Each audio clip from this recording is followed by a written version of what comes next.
This program is brought to you by thepodcastfactory.com.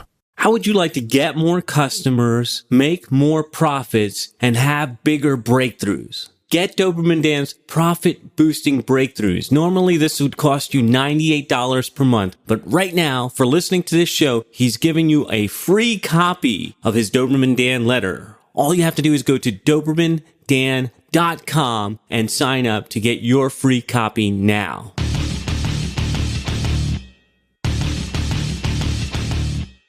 Prepare yourself for the uncensored, nothing held back, no BS reality of how business and life really work. Doberman Dan is off the chain. Jonathan, a confession. Never have I been less prepared for a show than today. For good reason. My dog ate my homework. MK Ultra agents erased my memory. My dear great aunt Wheezy died for the third time now from lumpuckaroo. Oh, wait a minute. Those were the excuses I used to use in high school for not doing my assignments. Here's the real reason I'm not prepared today, because I deliberately didn't want to be prepared. I want this interview to be guided by something more important than preparation. I want it to be guided by pure gut, or maybe it's more accurate to say pure heart intuition, and you'll soon see why. So I want to introduce our special guest, Dave VanHoose. Dave, thanks again for coming on. Well, I'm very honored and blessed to be here with everybody. And what I want to do is I came here to serve. I came here to build value. I came here to assist anybody that is looking for the truth. Well, thank you. I'm glad to hear you say that, because I've got a ton of questions, and you're a person that I've been intrigued by for a long time, and a person, like we were talking about before the show, a person I have wanted to reach out to for a long time, because I'm really impressed with what you've done in business, and I'm intrigued by your business, which we'll talk about in a minute. But then when I was speaking with your partner, Dustin, recently, he shared some things about a journey that you're currently on that just has me fascinated. So I hope you don't mind if we talk business stuff and your personal journey stuff both. Absolutely. I'm 100% transparent. And, I think people separate business from spirituality. And, I had this challenge when I first met my spiritual teacher. I thought you could be rich, or if you went on a spiritual path, you had to be broke or be a pauper. And that's not the truth. And so, so they're both the same, and we have a great opportunity to do it all. Well, I really like your business model because you help people become better speakers. And as you'll soon see, after talking with me on this podcast, you're going to see why I have interest in becoming a better speaker. In fact, you're probably going to say, wow, Dan really needs my help. So tell us what you do with Speaking Empire. Well, long story short, Dan, I grew up in Michigan. And my path, this journey has been really challenging. My path is, I was a middle child, so I struggled there. My father was alcoholic. Parents got divorced. And if things weren't challenging enough, I actually got held back from third grade to second grade, and I was diagnosed with dyslexia. So by the time I made it to high school, they put me in a resource room. And I graduated 1.2 grade point average. So I met my guidance counselor before I graduated, and he said, so, Mr. VanHoose, what do you plan to do with the rest of your life? I said, well, I want to do something big. And he says, well, how are you going to do something big? I go, I want to go to college. He says, you got a 1.2 grade point average. You better get a job in the factory, because I grew up in Detroit. And so I didn't want to work in a factory. So long story short, I went to junior college and I got my degree in sports medicine. So I moved to Florida, and I wanted to donate my life to serving and being a doctor and a therapist. So I worked in a hospital working with patients, and then I became a professional football trainer. And I was on top of the world. We were on ESPN TV. I won a nice football ring. We won a championship, Arena Bowl, and things were good. And then unfortunately, I got hurt playing sports, and I actually broke my L5-S1 back, and they put a rod in a cage in my spine. And for that moment, my life was devastated, because my ego, my identity was, and I was a famous football trainer on TV, and now I'm paralyzed. And so I went through a lot of searching, And I started a business, and I thought if you had a good idea, customers would show up, Dan. And that's how I found out about speaking. Now, it's interesting. I didn't want to be a speaker, and it's because of my self-confidence. Growing up, struggling through school, not being, in my mind, smart enough or good enough. So at speaking, I was really challenged. But however, I learned tools and strategies and systems which helped me become one of the top speakers in the world. And so today, I grew a company, Inc. 500, 35th fastest growing company in America. I've had every materialistic thing in the world, but I always felt like I was missing something, Dan. And this is what kind of caused me to go on my spiritual path. So I'm just going to be really transparent with you. When I was talking with Dustin, who I also love, by the way, that dude's just a salt of the earth guy. He said, so I asked about you, and he said, well, Dave has moved into an ashram and, is dedicating his life to a spiritual journey. And this will, I guess, maybe tell you more about my headspace than anything. My initial blurted out without thinking reaction was, so he's left the business? So I guess I'm one of these people who've been programmed to believe this mindset that you were talking about earlier, that spirituality and business don't mix. You chase one or the other. You can't be wealthy and spiritual, or you can't be spiritual and wealthy. Yeah, that's a big myth a lot of people have. And what's interesting, Dan, when I met my spiritual teacher, and basically she healed me from my pain. I was in a lot of back pain for all those years, and she showed me a way out. And with honoring and being ready to be healed, I was healed. So I actually told Dustin he could have the business, and I was going to go on the spiritual path 5 years ago. I said, I'm done. And my spiritual teacher told me, she says, no, I didn't tell you to become a pauper. You still got karmic duties. You've got still earthly duties, that you are fulfilling. And one of the biggest things that I have is, well, how do you be in spiritual path and have a business? And what she kind of said to me, she says, I need to show you how to make money with love, where you're in service and you're building value and you're being in truth and you're in integrity and honesty. And so to me, I see so many people trying to use trickery and different techniques, but if they connect to their self, their higher self, and they speak the truth and live in truth, abundance flows. I like the sound of making money with love. I want to talk more about that, but I do want to go back to something you said, that she healed you from your pain. And then you specifically mentioned your back pain. Was there a component of healing you of some emotional pain that therefore healed the physical pain, or vice versa? Dan, this is a great question. So you're a very good interviewer, by the way. And what I mean by that is, well, I studied sports medicine. So I studied typically in America, how we treat, and I treated patients for 8 years. I treated probably 30, 40 patients a day, stroke, total knee, all kinds of different patients, fibromyalgia, you name it, bursitis, tendonitis. And the way I was treating these patients was typically how we do it here. Well, when I met my spiritual teacher, she showed me a different way. She talked to me about the aura and the chakras and about energy and emotions.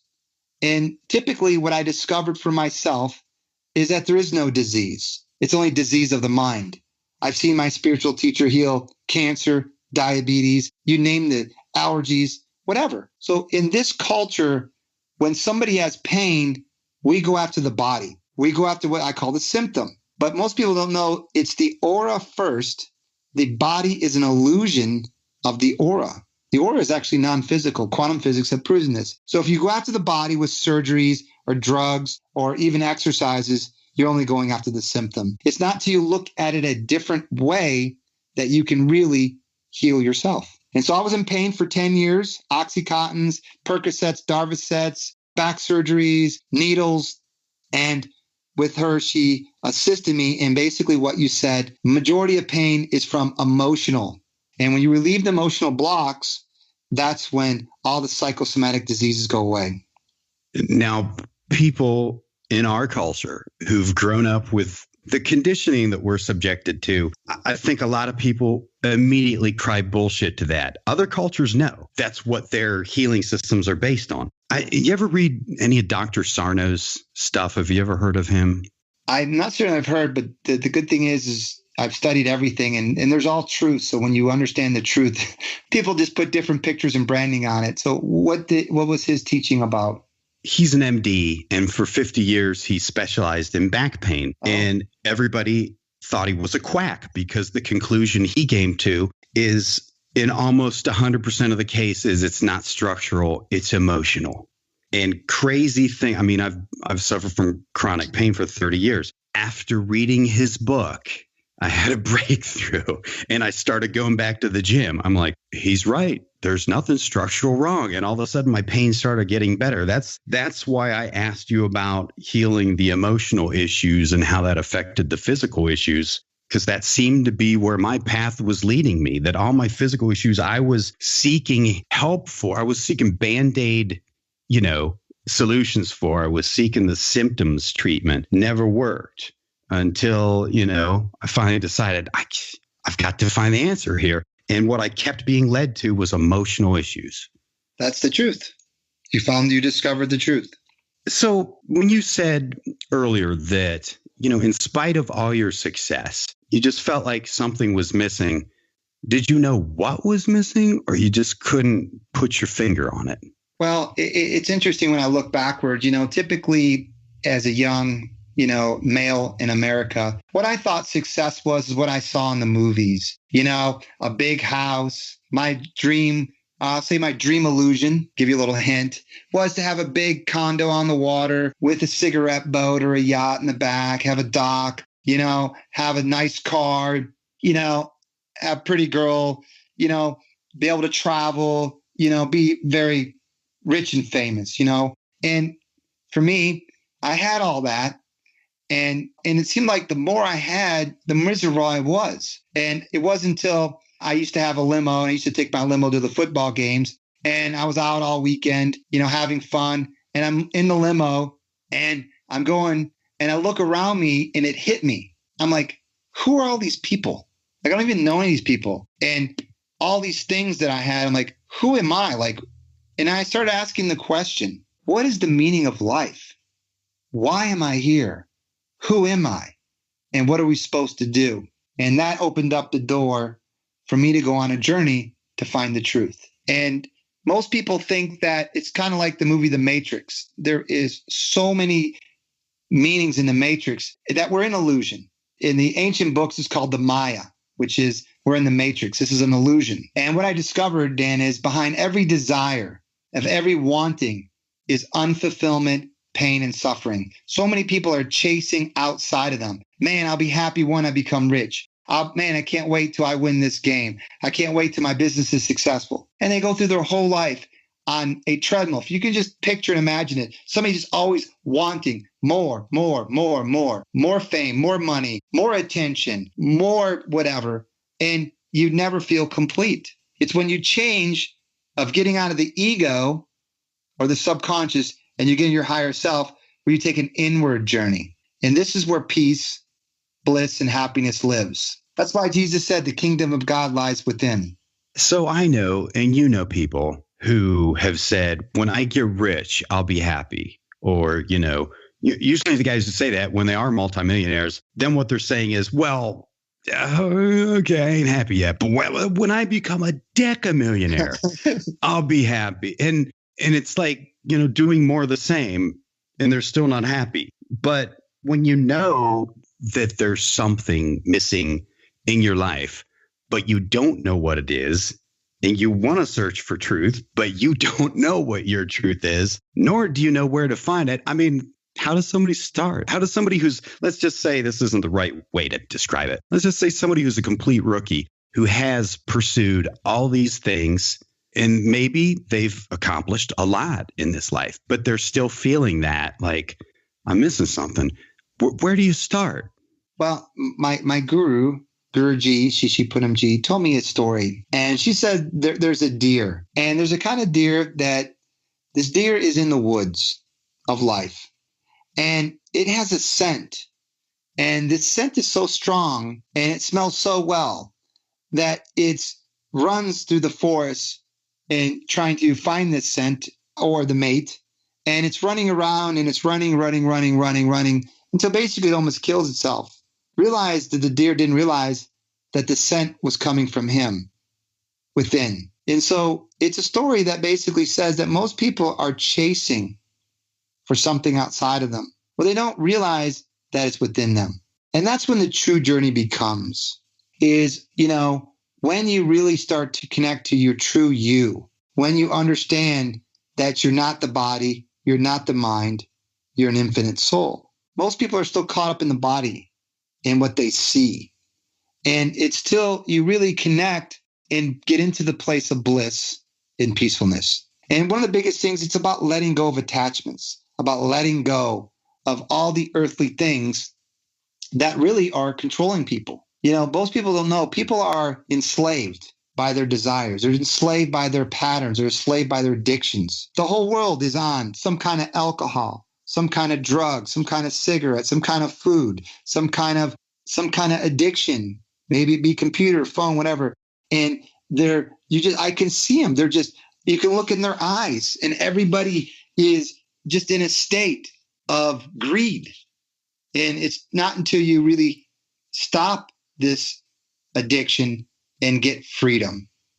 And that's what all religions, all philosophy is teaching, is for people to set themselves free. So how did you, when you made that realization that, man, I've accomplished more in this life than most people ever will, and I've made a ton of money, and I'm famous in my niche, I'm successful, but there's something missing, then what led you to your spiritual guru? So tell me that, but also how did you start your path? And you're like, okay, something ain't right, I want to fix it. Well, typically, I think when most people find a guru or a teacher or the spiritual path, it's because they're in pain. Pain is a good motivator. And so for me, it was physical and emotional pain. So for me, I had lots of physical pain from my back to my neck to allergies to a lot of different things, and also emotional pains. I was just unfulfilled in life. And I struggled with many addictions and many challenges. And so pain is a good way, even though it's a very challenging way, pain sometimes brings you to the truth. And pain is an indicator to tell you you're on the path or you're off the path.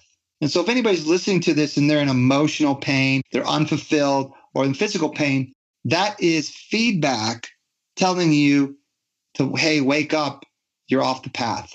So the pain is a good thing. It is a good thing. If you can notify it and do something about it, most people stay in pain.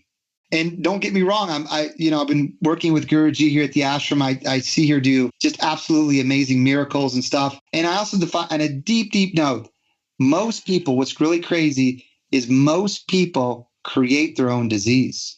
Mm-hmm. And the reason they do it is there's a payoff. They give themselves attention. They get attention for others. So at a deep level, some people actually, whatever reason it is, they create the disease. And so what Guruji has been able to do is show people their truth to really break these patterns, to release the disease. And it's really fascinating for me to be able to be a student, also study sports medicine, and be here living in the ashram, working on myself, but also seeing other people go through their transformations. But it's really absolutely incredible. Now, do you speak to your clients about this? Or do you speak to people in your business about this?